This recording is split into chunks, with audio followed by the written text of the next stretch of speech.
Déjà arrivé à ma maman.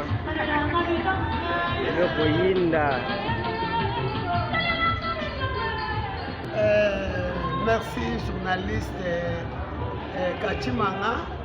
Et nous allons pour la journée de la femme. Nous avons autonome. Moi, signons à Missal. Azalate que mbongo na poche ya mobilité.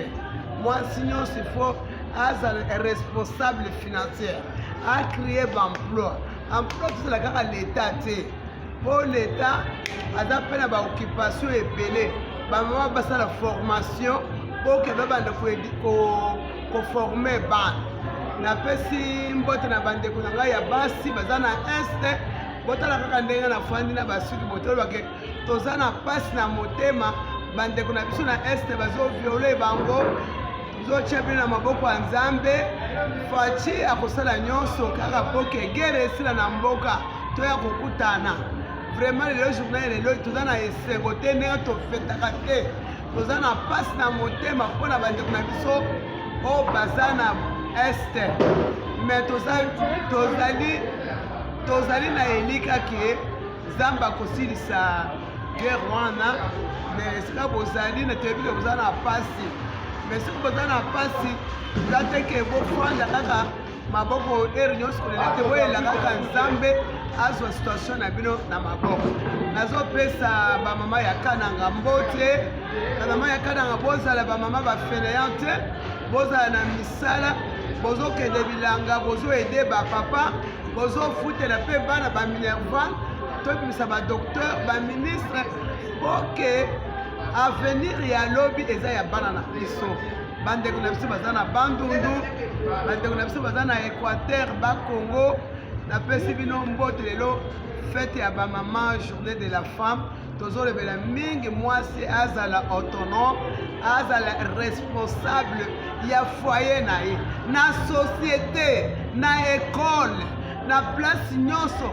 Mwasi azala autonome, azala pe capable ya kosala likambo oyo mobali asala po toede mokonzi ya mboka. Merci na mama Denise, merci na mama Kasalo, topesi bino mbote mama yoka bazi ya chango. Merci beaucoup. Wana tokozela kaka milulu ebanda ebike ba message kozala ebele opesa lisusu message ebele. Merci papa.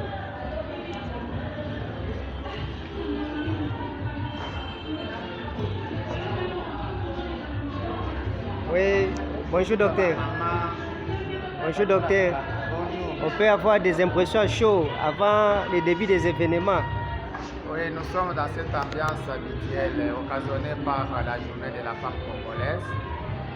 Et nous d'abord en tant que centre évangélique de la Nouvelle Alliance, nous avons préféré nous associer à nos amis de la fondation Yokabaz, laquelle fondation a pensé à tous ses membres pour fêter cette journée réservée à la femme.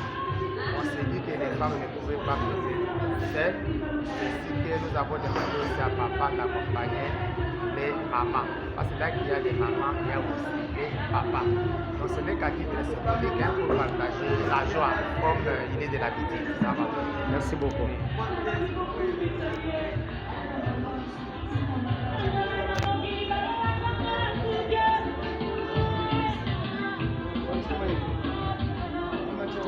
Mama mbote papa tomoni bino lelo boye na lisanga ya Yokabaz bokoloba nini afa milulu ebanda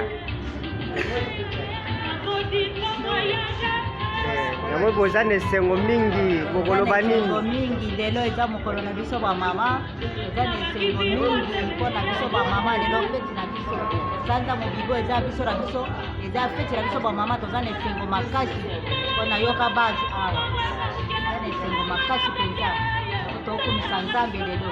kasi opesi kombo na yo te? Kombo na ngai mama Magi Senda, mama Magi Senda, nafandi na mpasa nasepeli mingi mpona mokolo na biso bamama eza esengo makasi.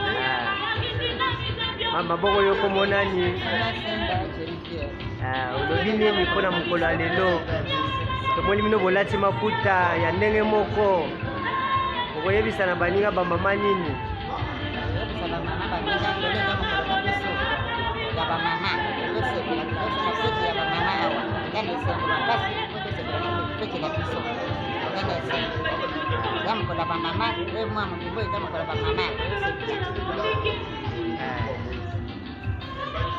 Mama boyo kombo nani? Mama Briki Munke. Mama Briki Munke. Nasepeli makasi po Nzambe akumisi nga lelo mokolo ya le 8 mars.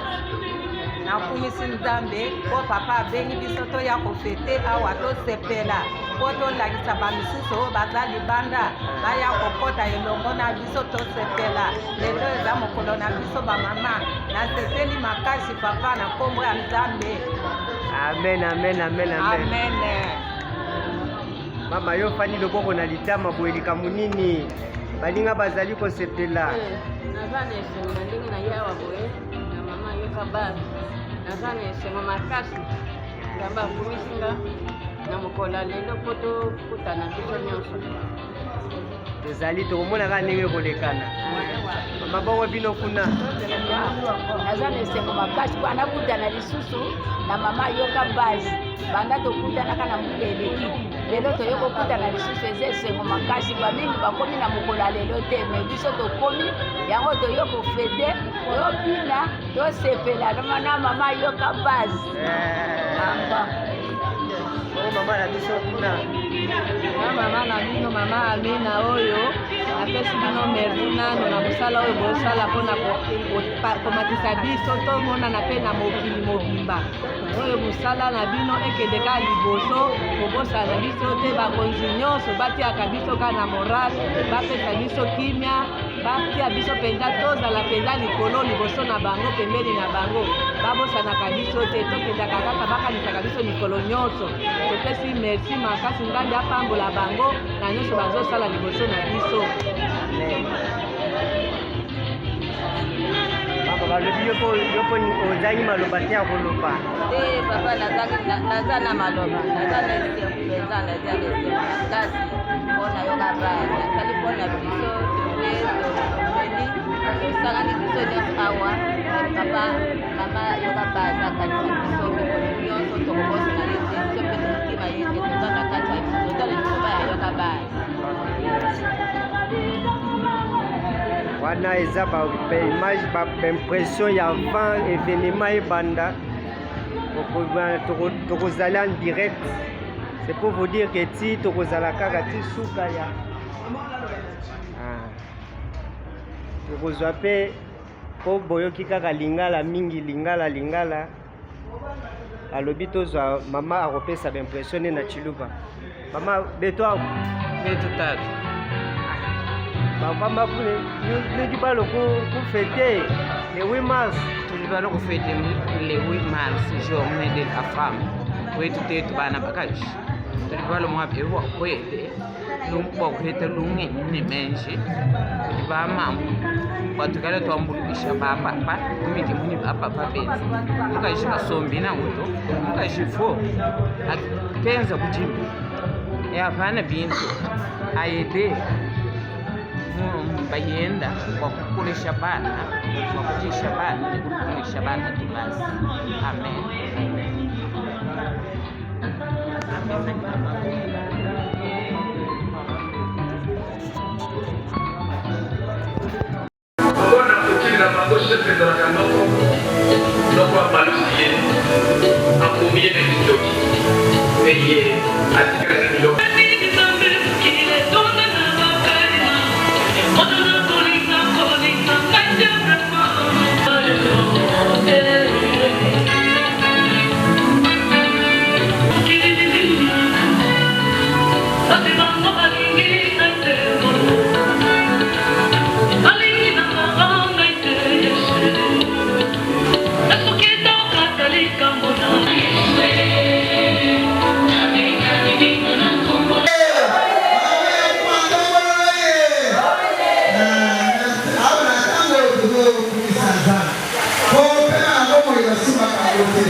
totia biloko na maboko ya nkolo bandeko na biso baza na nzela parfois transport eza mpasi oyo na bankolo aputa bango bakoki ya kokoma place mosusu kozali to nzambe merci nzambe merci nkolo merci moyengele olala kolaloka ezali momesa kote nzambe na nguya elo ezali mikolo na biso nape na bamama nzambe nazali kozokisa bato elingi na kati na bongo na yo mosantu yo ozali tata biso kozali banga na yo tala bango baza na nzela nzambe kuta bango transport ekobandela biso bilolo na biso nzambe yo ozala na kati na biso baange baya kokamba biso nkolo na bankolo tika te tata te mwana na elingi mosantu amen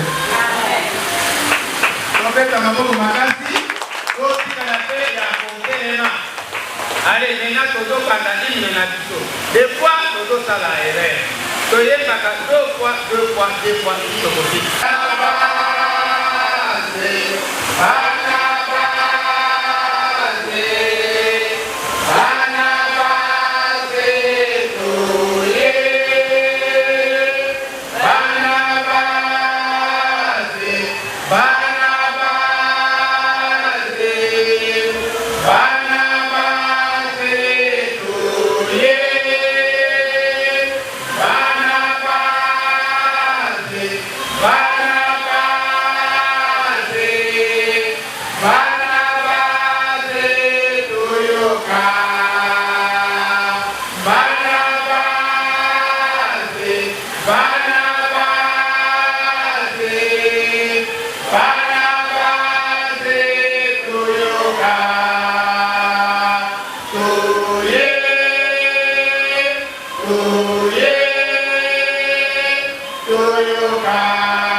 ezali ya kobinela nzambe kobinela nzambe na ritme ya miziki ya radio kuna otelemi obini otumisi nzambe wana nde etapa ya liboso soki tosilisi yango nde tokoyeba etapa nini mosusu ekolanda totelema bakotelema basavoir bamatisi obini na ritme ya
Wait,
Maman, merci au Vanda. Comment dire? Comment dire? Nous avons trouvé que c'est une maman. Donc, il y a une maman, mais avant de découvrir le deuxième intervenant, nous avons une maman docteur, une stagiaire, maman Yemunamito. Avant maman, nous avons connu maman. Au maman, nous avons eu un peu de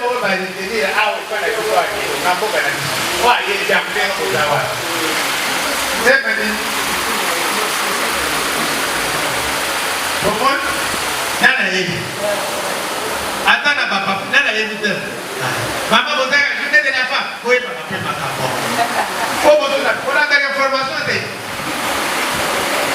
bazolobela yango na info bazolobela yango na balabala partout me boyebi ata tema na bino te papa nana kosunga mama oyo ayebi tema lelo oyo baeretenir epa na biso na mboka oyo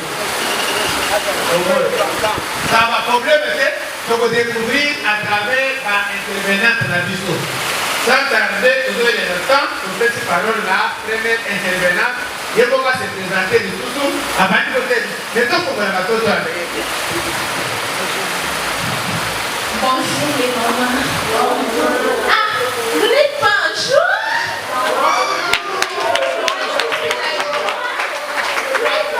Vraiment, je crois que vous suffit quand même faire le bruit pour tous les mamans. Aujourd'hui, c'est notre jour, oui? Ce n'est pas notre jour.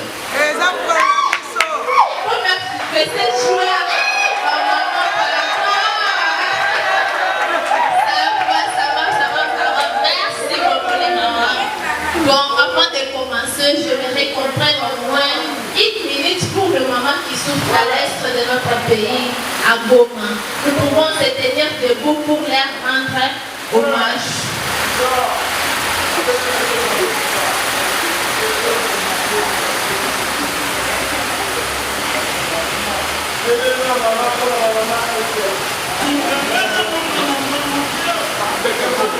Merci. Vous pouvez vous asseoir.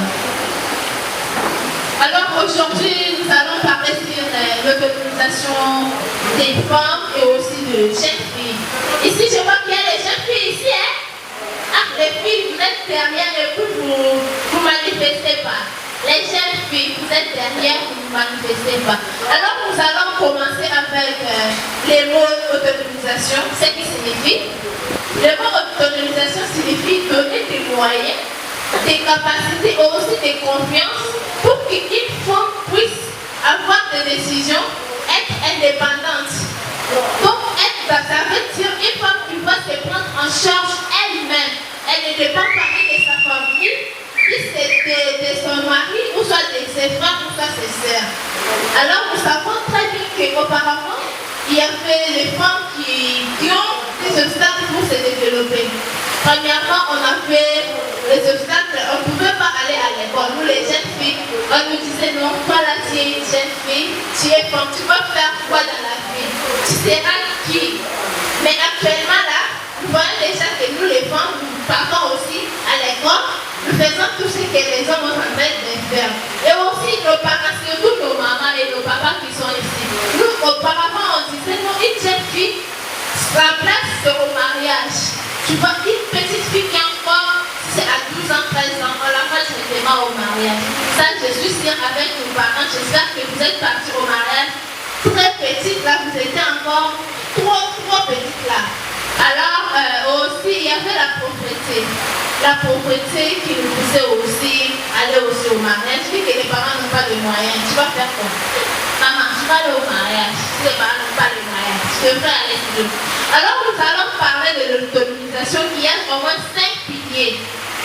Premièrement, j'avais déjà commencé avec l'éducation. Si vous faites étudier les filles, imaginez d'abord si vous faites étudier vos enfants. Aujourd'hui, ta fille part à l'école. Elle étudie, elle finit. Elle va devenir comment? Imaginez ça. Si vous faites étudier vos filles, elle viendra comment? Autonome, parce qu'une fille qui a étudié, premièrement, elle va développer ses compétences. La fille va développer ses compétences. Elle doit connaître ses droits. Parce que nous aussi, les filles, nous avons le droit, oui. Nous avons le droit, mais si une fille est à la maison, elle ne peut pas connaître ses droits. Elle ne peut pas connaître vraiment. Et aussi, elle doit avoir des emplois. Une fille qui a étudié ne peut pas chômer, à condition que tu faisais l'école buissonnière, hein? Tu pars à l'école dès qu'il est 12 ans là, tu fuis. Mais une fille qui a étudié normalement, elle ne peut pas rester. D'ailleurs, la majorité des entreprises engagent que les femmes. On engage vraiment les femmes. Tu finis comme ça, tu pars avec ton CV, tu présentes. Tu seras directement engagé sans problème. Alors nous demandons à nos papas qui sont ici de faire étudier vos filles parce que l'éducation c'est la clé pour nous les filles. Ça va nous ouvrir beaucoup de portes et aussi nos mamans qui sont souvent influencées par nos papas. Il faut refuser de laisser les enfants à la maison au lieu qu'elles puissent aller à l'école. Quand tu dis non, non, tu vas rester ici à la maison pour faire le ménage. Alors le deuxième point, on va parler sur l'économie. L'autonomisation économique est très capitale pour nous les mamans. Il y a certaines des mamans qui sont tellement à la maison là, elles se lèvent le matin, elles mangent, elles dorment, elles se lèvent le matin, elles mangent, elles dorment. Et pourtant, il y a des activités de revenus. Si tu vends seulement les factuettes ici, les arachides, les pains, si tu vends ça, tu auras ton argent et tu vas être indépendant, tu vas être autonome vraiment les mamans. Vous allez être autonome. Il n'y aura personne qui va venir vous dire non, non. Quand tu vas là, il faut laisser maman, c'est pas bien. Non, il n'y aura personne qui va te dire ça. Si tu es indépendant, tu vas tes histoires, tu auras ton argent. Par exemple, si tu as envie de payer la vie, tu vas payer, oui. Si tes enfants ont envie de payer les habits, comme les pains qu'on a portés, tu vas la payer. Donc, les mamans, je vous demande d'être autonomes et aussi d'avoir des activités de revenus. Il faut souvent chercher des activités qui vont vous permettre de répondre à vos besoins. Et aussi, le troisième point, nous allons parler de la discrimination de femmes. Et ça, c'est un point très important pour nous les filles. Surtout nous les filles, nous sommes vraiment discriminés à la maison. Quand on va dans une famille, là où il y a les garçons et les filles, on privilège beaucoup les garçons parce qu'on sait que les garçons, lui, est fort, il peut faire n'importe quel travail. Donc, lui, si on lui dit de faire le travail de monter sur la poupée l'arbre, oui, elle va le faire. Mais nous, là, on nous minimise, on nous dit non, la femme ne peut pas faire ça. Et pourtant, actuellement, il y a déjà 50% pour les hommes, 50% pour les femmes. Donc, ce que l'homme peut faire, moi aussi je peux faire. Les mamans et les papas, il faut beaucoup éviter les histoires de discriminer les enfants à la maison. Vous avez toujours tendance à discriminer vos filles. Tu dis non, quand tu es une fille, tu vas faire quoi dans la vie? Tu seras qui? Imagine quand tu dis d'abord à ta fille ça, elle va penser comment? Elle aura déjà d'autres images. Même si tu vas l'envoyer à l'école, elle va dire, moi chez nous à la maison, on ne me considère pas, on considère seulement que les toutous et mes petits frères là, on considère seulement, et moi là, on me considère pas. Imagine. Alors nous passons directement au quatrième point. Là-bas, nous allons parler sur la prise de parole et des décisions. Actuellement, il y a des femmes qui se négligent. Moi, ça, je l'ai fait, j'ai remarqué partout où je passe. Tu ne peux pas voir une fille qui peut se tenir debout, ou soit une femme qui peut se tenir debout pour s'exprimer devant les garçons. C'est rare pour voir une fille qui a le courage de se tenir debout, pas prendre la parole, ou soit prendre la décision devant les gens, les papas et les mamans. C'est trop rare. Moi, je vais vous relater un peu mon histoire. Une fois, dans une conférence, il y avait le gouverneur de la province, il y avait le ministre, il y avait aussi des chefs coussiniers et aussi des responsables, des gens qui travaillent dans des organismes. J'étais l'unique fille qui avait représenté ma province. J'arrive là-bas, je prends la parole, donc j'ai été un peu minimisée. On dit non, une petite fille comme ça, là, elle va dire quoi? Nous, les grandes personnes ici, on parle, elle aussi, elle va parler quoi. Donc, ça m'avait un peu travaillé. Je suis rentrée chez nous, je me suis dit, moi là, est-ce que j'aurais encore le courage de m'exprimer devant les gens? Ça m'a fait un peu affaibli. Alors, les mamans, je vous demande de prendre des décisions. Il ne faut pas seulement rester des mouvements. On vous dit, maman, fais ça.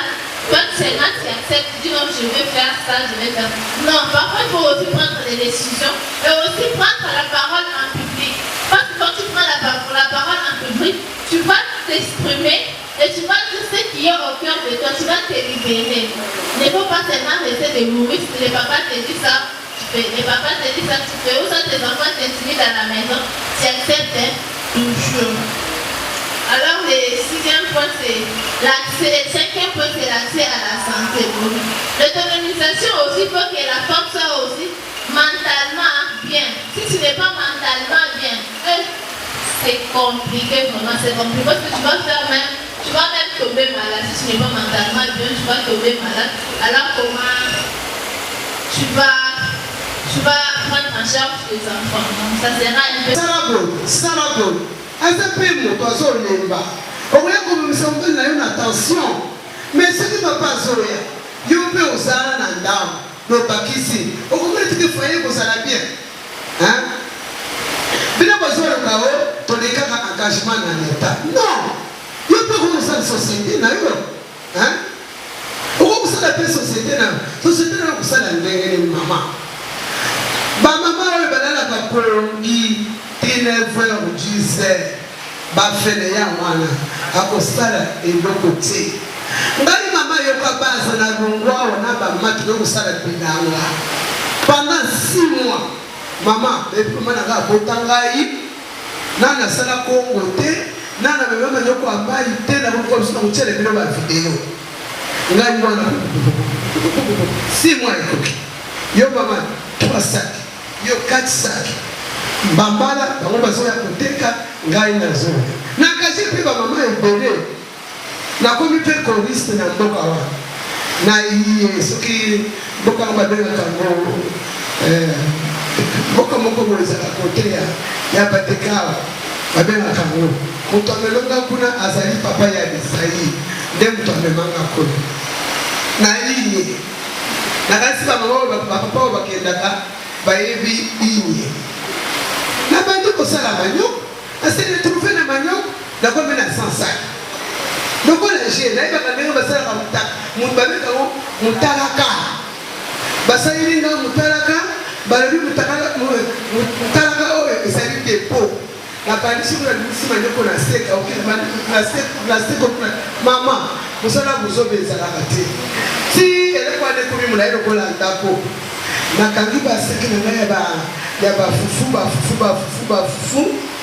na côté na esprit de mort mimba de 50 na ba mama na nga ya arabe na tiki bango na biloko na ba ngale hawa te ya nga yekukene na centre ville na kome na centre ville e komi mo le ko mo sala bakana kishita sokili ba biloko ezate na tekisa ka ya fufu $100.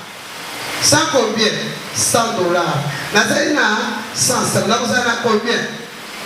$10,000. Et où na bilanga. Kasuki na lobaki ke na banda kufanda papa ya kupesa ngai na tia ba manzaka na koma wasi ya papa pesa non. Et ça pour ngoti. Moi si na minute ya lelo ko 50-50. Yo sali papa. Bali bika tango yo sali wana obanda ko ya kupeta mumbali na yo musapina na elo kipoko na mbongo te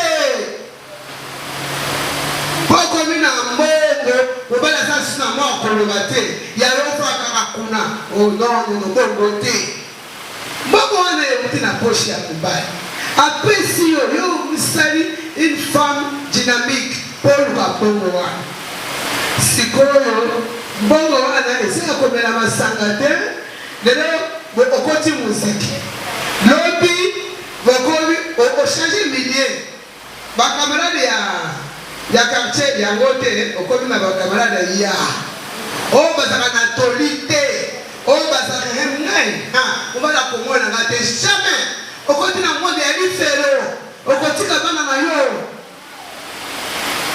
mbongo na ye wana ezali teke mobali apesi yo commerce komena mbongo obanda kogomba mbongo na plafond mbongo epa tata mwasi na yo mbongo epa ya bavoisin jamais bebe bana qui ne profite à rien olobi tika na bomba biso ya nzambe eza komoi basalaka mbongo yaka na mbongo tata 100 francs yango tokosala nini te mama oyo tofute na mama chimar classe oyo tofuta ndako aba oyo tosala bo ekonomi mpe ezala yo mama bilamba ya kodefa mama yoka basi badefaka bilamba te elamba eleki kodefa oyo kuna eleki kodefa oyo kuna ntango okuma na bilamba wana soki combien oyebisi papa te oyebi ke pasi nekokomonisa papa bana na yo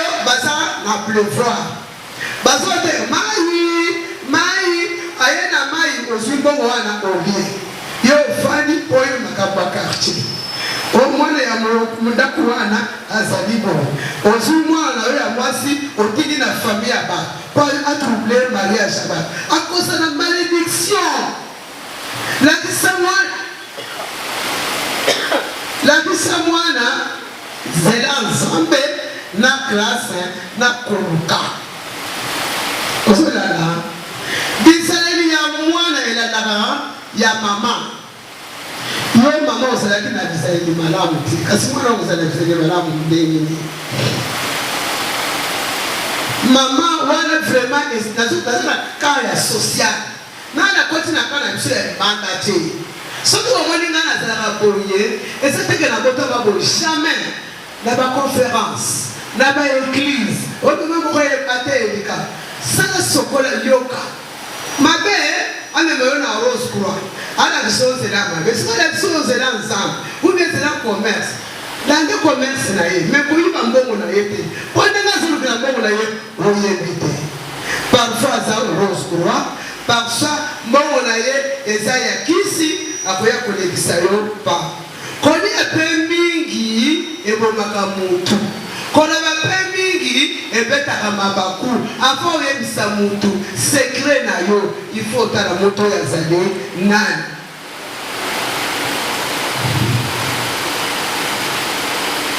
Yango nazo sek na ba mama. How nazo mona bato bana mona zabatia. Ba 3e âge. Ba mama ba sali ba komi ba mama na biso ba bokoli biso bana na ba. Mais ba jeune fille wana mona ba mataka na nzela. Ba kima kanga po mama yo ba zazo kisaka ba mona nzela. Ah mama wana kwa le bisiba. Mama wana kaka bona kaka. No. Soko ngoli mama zo kisayona. Mwana soka za ya lipongo aza ya mutu moko. Mais soka komi na mukili mobimba komi mwana ya mutu nyos. Omoni mwana mwenenga sokende mabe ya yaka. Kolebele na ninga moko ya mabe ningo ya peto. Baye ko pesa ya la pole. Azona kisadi. Mwenenga yebiso tozo kisamwana na biso nyoso na nzala. Yoso mwana mabe ngoro yokuninga nobi yani. Ba mama tozala ba mama ya malamu, ba mama ya osembo, ba mama oyo akimibo bele mama oyo ya otina mama yo kabasi. Pona mama yo kabasi na yisa ba mama surtout ba mwana bisa ba soda. Soki na le matane no ba yeti. Bakimangai. Po ngana kachaka mutu musapite na baka oyo ngana na mona.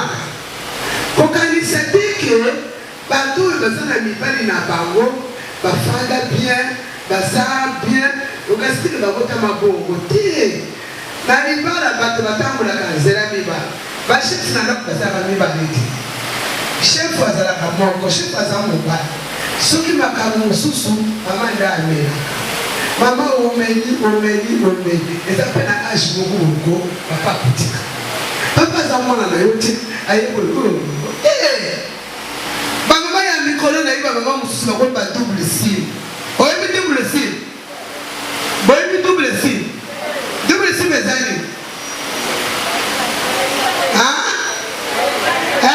Double sim eza mibale.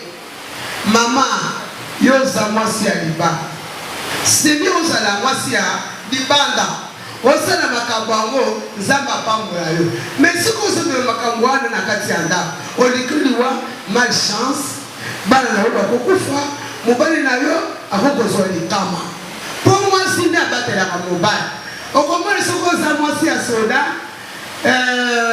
Nini oyo masasi ya liboso babeti mobali na yo. Pona nini obatelaki mobali na yo te. Nalobi mpe mingi na linga na bote na chiluba na expliquer ba mama ya bano. Ya ko exploiter environnement na yo. Ya ko yeba kokoma indépendant. Ya ko soma pe mutuka, ya ko soma pe mapangu, ya ko sala pe mosala oyo ko permettre que mokili to environnement na yo e mona yeto za mwasi ya mayeli. Mama, ba exploiter yo te. Tika te liberté na yo. Ye etambo na lolenge nzambe atindi yango na mokili mwasi oyo balobi ke oza mwasi ya mayele otoni na nguya oyo nzambe aponi mama Marie na kati na basi nyonso ekozala yo te bamama ekozala yo te bamari basili te bongo mama ndenge asangisi biso asa mama Marie te ye kuta azalaka mwana mama abengake mwana mama mpo na nini misala oyo mama Marie azali kosala ye azosala molimo eza bongo te mwasi ya losambo ya kosangisa bato boye ya pamba te me azopesa lilendisi mpo lobi ya mama lobi ya bana na biso ezala mpe malamu ayebi nzela ya nzambe azosangisa mayele azosangisa losambo azosangisa mpe lolenge ya kolendisa mpe société oyo eza société boboto lobi soki otie makasi ozoteka mai ozoteka pondu ozoteka makala ozoteka mapa bien aimé yeba ete na mbongo ozotekateka wana ozosuma bana na yo lobi mpe bakokoma bato epuis bokoya koremercie mama na mosala malamu oyo asali lolenge azali kopesa toli po ete bamama mpe bazwa yango bakende kosala na kati ya mabota na bango obela bana matoi bana bazala bakuluna te bana bazala badumba te bana bazala badiyibi te bana mpe bazala batiene te ozomona 18h mwana sokoli abimi tuna ye azokende wa olieke ofandisa mwana po ete lobi na yo ezala malamu yo ozotina ye mpo na kasashe eloba mama ese sashe ekobokola yo ese sashe ekosuma yo me ntango yo bokoye malamu bien-aimé lobi mpe ya kobokolo mpe malamu tika nzambe apambola bino ya solo na ye na retard parce que nakendaki mpe na ekola mwana babengi bisi bamama ya yoka basi viva bamama ya yoka basi viva bamama ya yoka basi viva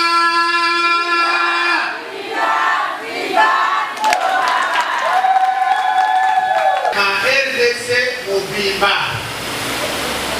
c'est-à-dire maman congolaise telema faut kangelo kata okepe batuni ko moyeba maman congolaise nini telema ozala kaka mwasi ya cuisine te mwasi ya kolamba mwasi ya kolia mwasi ya kolala te ozokana c'est-à-dire lokandika na to papa ya yobe kotaka kosoma matembe akei yo dikani ayebe na pogo na tongo mpe kuna kotaka kosoma fufu akei te mwasi wana na RDC bazolinga ye lisusu te toza na posa ya bamama oyo ya kotelema sali bamama ya misala mama ya mumbongo ndenge bazoloba awa po soki ozali mama ya misala ozali mama ya mumbongo okosunga dabord libota na yo boyi te okosunga metan tozoloba mumbongo ezali mumbongo ya kindumba te wana nde baboyi